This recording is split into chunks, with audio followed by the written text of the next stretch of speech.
दोस्तों, मोदी सरकार कांग्रेस की मनरेगा स्कीम को खत्म करने वाली है। जी हां, वही स्कीम जिसके जरिए गरीबों को कम से कम 100 दिन के रोजगार की गारंटी मिलती थी, उनके गुजर बसर में मदद हो जाती थी। लेकिन अब मोदी सरकार इसे बंद करने वाली है। इसकी जगह कोई नई योजना लाने जा रही है। इससे पहले खबर सामने आई थी कि मनरेगा से महात्मा गांधी का नाम हटाया गया है, उसका नाम बदला गया है। लेकिन यहाँ सिर्फ नाम ही नहीं हटाया गया है, इसके अलावा भी कई खतरनाक चीज हुई है। पहले इस स्कीम को केंद्र सरकार चलाती थी, मतलब 90% फंड केंद्र सरकार का था और 10% फंड राज्य सरकार का। लेकिन अब सिर्फ 60% फंड केंद्र सरकार का होगा और 40% फंड राज्य सरकार को देना होगा। इसके अलावा पहले मनरेगा में डिमांड के आधार पर फंड आता था, अब एक लिमिटेड फंड आएगा। ये फंड खत्म हुआ तो समझ लीजिए काम खत्म हो गया। किस राज्य को कितना फंड मिलेगा ये केंद्र सरकार तय करेगी, इसके पैरामीटर होंगे। लेकिन हम जानते हैं कि इस मामले में विपक्ष की सरकारों को क्या मिलेगा और किस आधार पर यह तय किया जाएगा। ये चीज बहुत नई नहीं है, समझने वाली। मजदूरों को खेती किसानी के सीजन में 2 महीने काम नहीं मिलेगा, यानी कि रोजगार गारंटी का ये एक्ट 2 महीने तक रोजगार की कोई गारंटी ही नहीं देगा। मतलब लेबर को उसके भाग्य के भरोसे छोड़ दिया जाएगा। अब उन्हें काम देने वाला थोड़े से अनाज पर काम करवाए या किसी और तरह से शोषण करे, सरकार को फर्क नहीं पड़ता। ऊपर से नए नाम की ब्रांडिंग के लिए करोड़ों रुपए खर्च होंगे और प्रचार होगा नरेंद्र मोदी का। मनरेगा का अर्थ है महात्मा गांधी राष्ट्रीय ग्रामीण रोजगार गारंटी कानून। इसे खत्म कर नया ग्रामीण रोजगार कानून बनाया गया है। इसे नाम दिया गया है विकसित भारत गारंटी फॉर रोजगार एंड आजीविका मिशन ग्रामीण, VBG रामजी बिल 2025। इसे मौजूदा शीतकालीन सत्र में चर्चा के लिए लिस्ट भी किया गया है। बिल की कॉपी लोकसभा सांसदों के बीच सर्कुलेट की गई है। नए बिल में कहा गया है कि इसका उद्देश्य विकसित भारत 2047 के राष्ट्रीय विजन के अनुरूप ग्रामीण विकास का नया ढांचा तैयार करना है।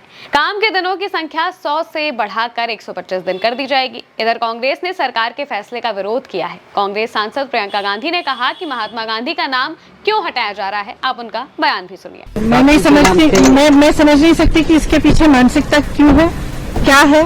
क्योंकि महात्मा गांधी जी का नाम है सबसे पहले, और दूसरा जब भी रीनेम करते हैं तो सरकार की जो रिसोर्सेज हैं ये मतलब उसमें फिर से व्यर्थ होती हैं, क्योंकि हर चीज को रीनेम करना है, सारे ऑफिस रीनेम करने हैं, सारी जो स्टेशनरी है सब कुछ करना पड़ता है। तो एक बड़ी एक्सरसाइज होती है जिसमें पैसे भी लगते हैं, तो खामखा करने का मुझे समझ में नहीं आया क्या फायदा। इससे पहले 12 दिसंबर को खबर आई थी कि केंद्रीय कैबिनेट ने मनरेगा का नाम बदलकर पूज्य बापू ग्रामीण रोजगार योजना रखा है। हालांकि सरकार की ओर से जारी नोटिफिकेशन सामने नहीं आया था। बिल में लिखे हुए उद्देश्य के मुताबिक पिछले 20 सालों में मनरेगा ने ग्रामीण परिवारों को रोजगार दिया, लेकिन गांवों में हुए सामाजिक आर्थिक बदलावों को देखते हुए इसे और मजबूत करना जरूरी है। नए कानून के तहत हर ग्रामीण परिवार को जो बिना कौशल वाला काम करने को तैयार हो, हर साल 125 दिन का वेतन युक्त रोजगार मिलेगा। मनरेगा पूरी तरह खत्म कर दिया जाएगा। नया बिल साफ तौर पर 2005 के मनरेगा कानून को रद्द यानी रिपील करने की बात करता है। सोचने वाली बात यह भी है कि मोदी सरकार ने अपना खर्च हल्का करने के लिए राज्य सरकारों की हिस्सेदारी को बढ़ा दिया है। इस योजना के तहत मिलने वाली फंडिंग मनरेगा से बिल्कुल उलट होगी। फिलहाल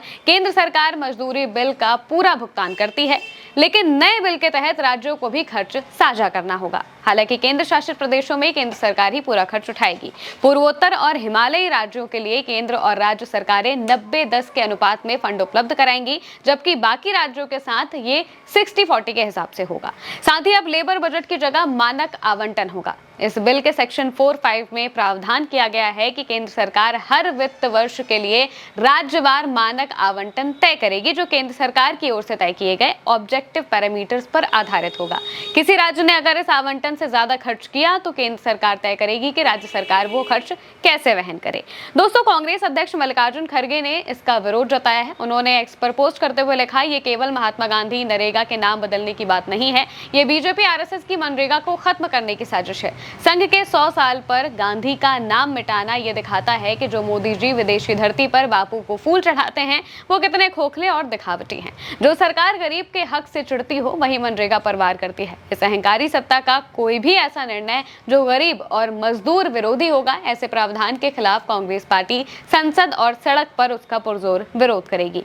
करोड़ों गरीब मजदूरों और कामगारों के हकों को हम सत्ता के हाथों छीनने नहीं देंगे, यानी कि कांग्रेस इसके खिलाफ खुलकर विरोध करेगी। अब देखना होगा कि संसद में जब इस बिल पर बात होगी तो क्या हंगामा मचता है। फिलहाल के लिए मेरे यानी कि महिमा के साथ इस खबर में इतना ही। आप देखते रहिए उल्टा चश्मा यूसी।